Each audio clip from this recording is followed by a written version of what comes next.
안녕하세요 여러분. So right now, ayan, ituturo ko kayo dito sa South Korea, Chinatown. So actually we are here at Chinatown of Incheon, South Korea. So actually right now guys, ayan, before we get started, don't forget to click the like button, subscribe, and hit the notification bell, okay? So, ayan, para maging updated ka sa ating mga next videos kasi madami pa tayong vlogs. So, right now, actually, we are newbie here in South Korea. Kakarating na natin as EPS worker here in South Korea. Ayan, gumala lang tayo, though wala pa tayong ERC. So, ayan nga, nakakaba kasi wala tayong ERC. Pero sumama tayo sa ating mga kasamaan. Kasi nga, kasama natin sa colleagues natin sa company. And right now, nagagana talaga sila kapag weekend. So, ayan, sumabay lang ako para alam ko paano sumakay ng MRT. MRT ka dyan. Subway dito sa South Korea. So, ayan nga, kasi wala tayong idea just to learn or just to know how to, I know, get ride with Subway. So, anyway, before that, ayan, itutur ko muna kayo. Ito yung street dito na Chinatown, na tinatawag ng Chinatown dito sa Incheon, Korea. Ayan, so madaming tao kasi nga Sunday to. Sunday tayo lumabas.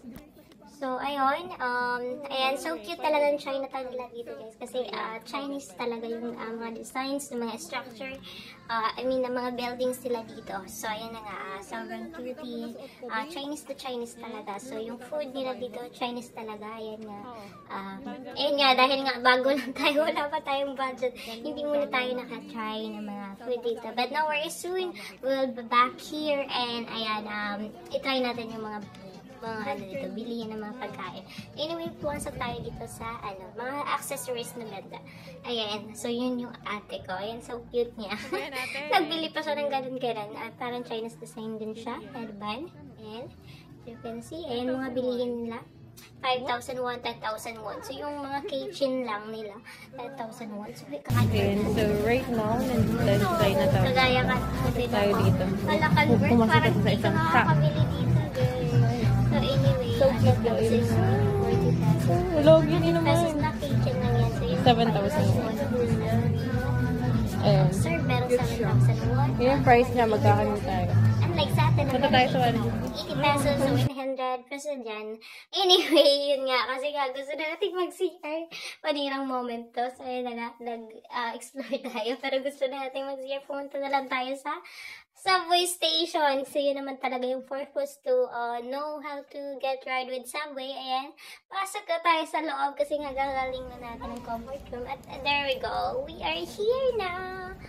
Ayun. So, and wait muna tayo. And, actually, papasok pala po.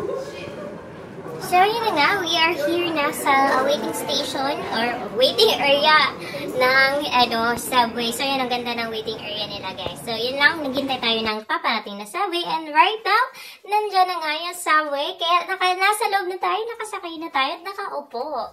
So, yun na yung mga kasama natin. So, next time, abangan nyo sa ating next vlog. Kasi ituturo or mag-tutorial tayo kung paano ba sumaran yung Subway. So, para sa mga